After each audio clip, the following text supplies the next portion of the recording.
मार्च 1977 के इब्तदाई दिन थे। इलेक्शन सेल के इंचार्ज और ex director IB Rao Abdul Rashid गहरी नींद सो रहे थे। रात 4 बजे उनके फोन की घंटी बजती है।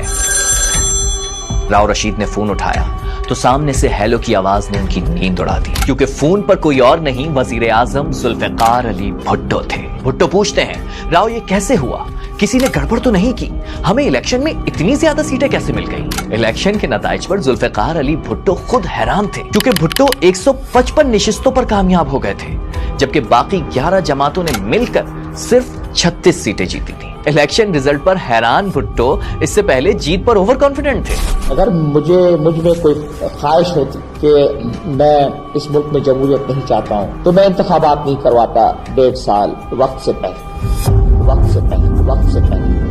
अब एक तरफ भुट्टो थे और दूसरी तरफ 8 सियासी जमातों पर मुश्तमिल united democratic front, air marshal retired Asghar Khan की तहरीक इस्तिकलाल और मौलाना शाह अहमद नूरानी की जमीयत उलमा पाकिस्तान। अभी इलेक्शन से पहले तो ये अपोजिशन बिखरी हुई थी, मगर इलेक्शन के ऐलान ने उन्हें मुत्तहिद कर दिया। जैसे अभी पीडीएम बनी थी, बिल्कुल वैसे ही फजल रहमान के वालिद मुफ्ती महमूद ने अपोजिशन जमातों पर मुश्तमिल पाकिस्तान नेशनल अलायंस बनाया था। मगर क्या फायदा? इख्तिदार, निजाम और एस्टेब्लिशमेंट की दुआएं और दवाएं भुट्टो के पास थी, जिसकी वजह से भुट्टो पर इल्जाम लगता है कि उन्होंने लेवल प्लेइंग फील्ड अपने हक में लेवल कर ली। हल्काबंदियां न्यूट्रल नहीं थी, फिर पीपल्स पार्टी ने सरकारी वसाइल का पूरा इस्तेमाल किया, सरकारी मुलाजमीन पर दबाव डाला, हुक्म ना मानने पर 158 को बरतरफ कर दिया, जमात इस्लामी के जान मोहम्मद अब्बासी को अगवा करके अपने नुमाइंदे को बिला मुकाबला मुंतखब करवा दिया।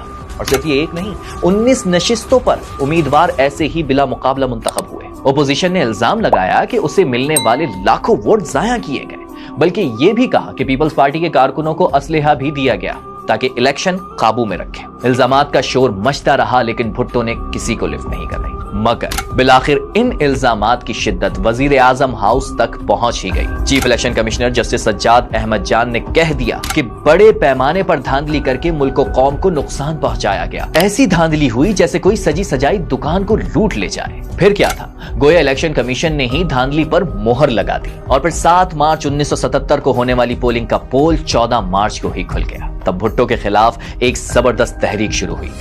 आपको कहा गया है, हुक्मरान जमायत का ये ख्याल था और अंदाजा था कि वो आसानी से इंतखाबात जीत जाएंगे। अगर हम आसानी से इंतखाबात जीतने वाले थे तो ये फिर अब क्यों चिल्ला रहे हैं?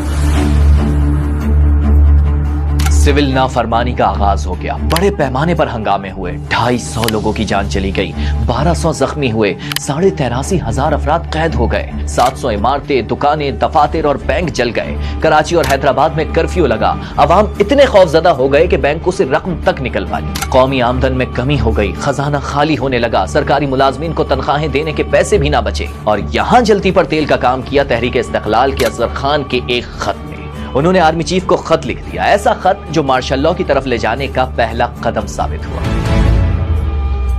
इलेक्शन पता है आपको, इलेक्शन हुआ क्या? इलेक्शन था जिस इलेक्शन में हर आदमी को जो वज़ीर आज़म के खिलाफ हुआ और वज़ीर आला के खिलाफ हुआ उसको कैद कर दिया। जब इलेक्शन था, फ्रॉड था। पाकिस्तान में होने वाले पहले इलेक्शंस ने मुल्क तोड़ दिया और दूसरे इलेक्शन ने एक बार फिर मार्शल लॉ लगवा दिया। मिस्टर भुट्टो की हुकूमत खत्म हो चुकी है, सारे मुल्क में मार्शल लॉ नाफिज कर दिया गया है। यही नहीं, इन इंतखाबात में कामयाबी हासिल करने वाले जुल्फिकार अली भुट्टो को बिलाखिर फांसी हो गई।